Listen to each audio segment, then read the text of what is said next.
We just think that, and I believe Rob said, we put some obstacles out on the course.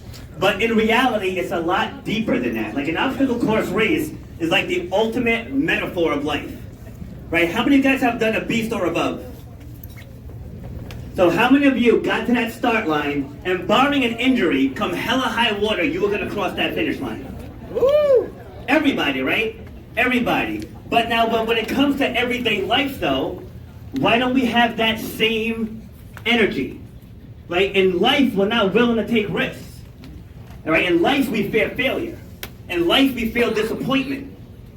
But at an obstacle race though, and I think we all gravitate to that because we're surrounded by other people who don't want to quit. Other people who are supportive. Right? You don't ever see people just fighting at an obstacle race. Right? Everybody's high-fiving, somebody needs help over a wall. But if you're a restaurant worker and someone's overwhelmed and you gotta bail them out, you got an attitude about it. Am I wrong? I don't. Right? But yet when we're out there on that course, everything is what it's supposed to be. You're out there, you're getting dirty, you're getting bruised, you're getting scraped, your legs hurt, you're cramping, you're hungry, your back hurts. What, I gotta carry the bucket of that? But we do it. And we pay to do it. We travel to do it. Right? We travel to do it. Right? But we share beds with people we only know at the gym. Right? We're sleeping on floors. We're sleeping on air mattresses. But someone comes up to you and says, hey, I got a great business idea. Can I talk to you for a few minutes? No, I'm like the most annoying guy on earth because I want to help you help yourself. And we turn away from that. Okay, am I bothering you? Yeah. I'm just kidding. Oh! That's what I say at my gym when I'm explaining stuff and they start talking. so I couldn't help it. Right? But that's what I'm saying. Like, why are we willing to put it all on the line for an obstacle race? But when we make life decisions, we want to question those life decisions. Because you're going to win some, you're going to lose some. That's how it is. But if you don't take any risks, you're not going to get what you really want. Right? You're not going to get what you really want. 2019 was a year of loss for me. A lot of loss. But in order for me to get to where I need to be, I have to do what I have to do. And it's just like the ultra I ran. I did it in 2018 first, and I failed it. First time I pulled myself out of a race. First time I pulled myself out of anything. Because if there's any type of competition or challenge, or no matter what it is, I'm game on. Win or lose, I'm game on. But it got to a point in that where my body just couldn't hang anymore.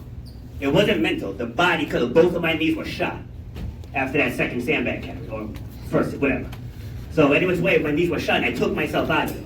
But that brought me to another level. Because I hung the penny, the purple penny up on my wall. It's still there now. To remind me that I'm never going to feel like that again. It's still there. And I had a countdown. I was originally going to do Dallas, but I had a countdown in my room, and every day I checked one more. Countdown to the Dallas Ultra. But I ended up doing South Carolina because we had a crew going down to do the Beast there. So I said, all right, I'll do the Ultra there. And now, in that time, I did Killington. Anybody here familiar with Rhabdo? Yep. Rhabdo is not fun. Okay, for those that don't know, I only have one kidney. So when you only have one kidney, rhabdo can be highly fatal. All right, so what that is, your body secretes proteins, and they're really thick, and it gets in the bloodstream. It can be damaging for 2 kidneys. It can clog one and shut it down. How the hell is that funny? Who's laughing? Right, so, oh, Megan. if they're gonna laugh, at least be back there. I'm right in my line of sight. Right, so anyway, so from that, a lot of people started getting in my ear about you shouldn't do this ultra. Like you just ended up in the hospital for 3.5 days. And it happened the year before. So both at Killington. So needless to say, I'm not doing Killington anymore. But leading up to that, I never wavered. I was like, South Carolina's happening. Like it's happening, no matter what. My mother didn't want me to do it. My sister didn't want me to do it. Tracy didn't want me to do it. Jamie didn't want me to do it. Nobody wanted me to do it. And they're like, Rob, it just happened at Killington. And Killington was 14 miles. How are you going to do 30? I said, well, I don't want to hear from any of you. Right? So I went to Dr. Facebook. And I went to the Spartan Ultra group. I said, who here has done an ultra with one kidney? I said, I want to hear from you. I don't want to hear from the people that don't think I could or should. And I got 8 responses. How did you guys hydrate yourselves? How did you balance out your electrolytes? What did you guys do for additional training? And I took all of that and I went to work. And I have my buckle. Right? And I'm not even saying that for the applause, although it was badass. Right? But everything that I had to go through to get that buckle, it wasn't about the race. Every time I look at that buckle, I think about laying in that hospital after Killington. I did doubt for a second at that moment, like, maybe I shouldn't do this. And then I was like, no, because there's no joy in quitting. The joy is in the conquering.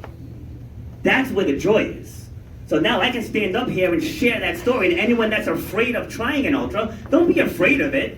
Whatever you're dealing with, find someone else who's dealing with what you're dealing with and say, what did you do to get through? And then you adopt those principles and then you train up and you go. And then you have to translate that into your everyday life. Because I love my gym. I will never leave you guys, but I got a bigger plan. Are you tearing up? No. I'm sweating. I'm sweating, right? But I have a bigger plan. Like, in the gym, max, I can maybe impact 500 people, but I want to go worldwide. I want to impact millions of people.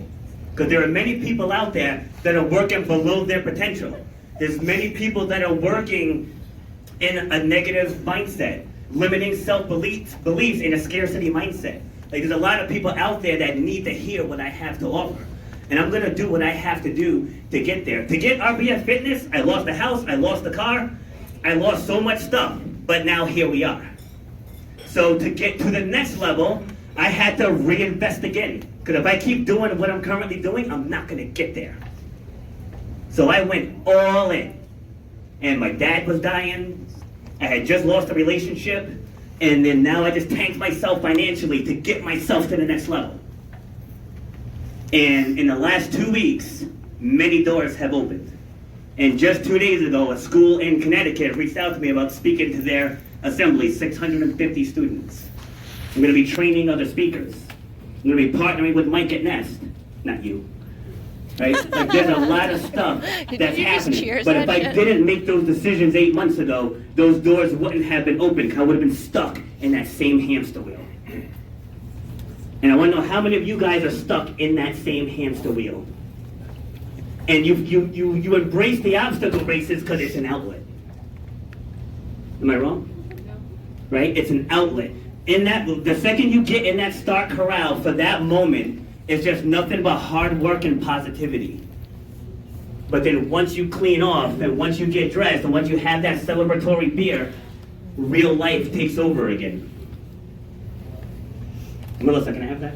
Yes. Right, so what I want you guys to take away from this is that it's not just some obstacles thrown out in the woods.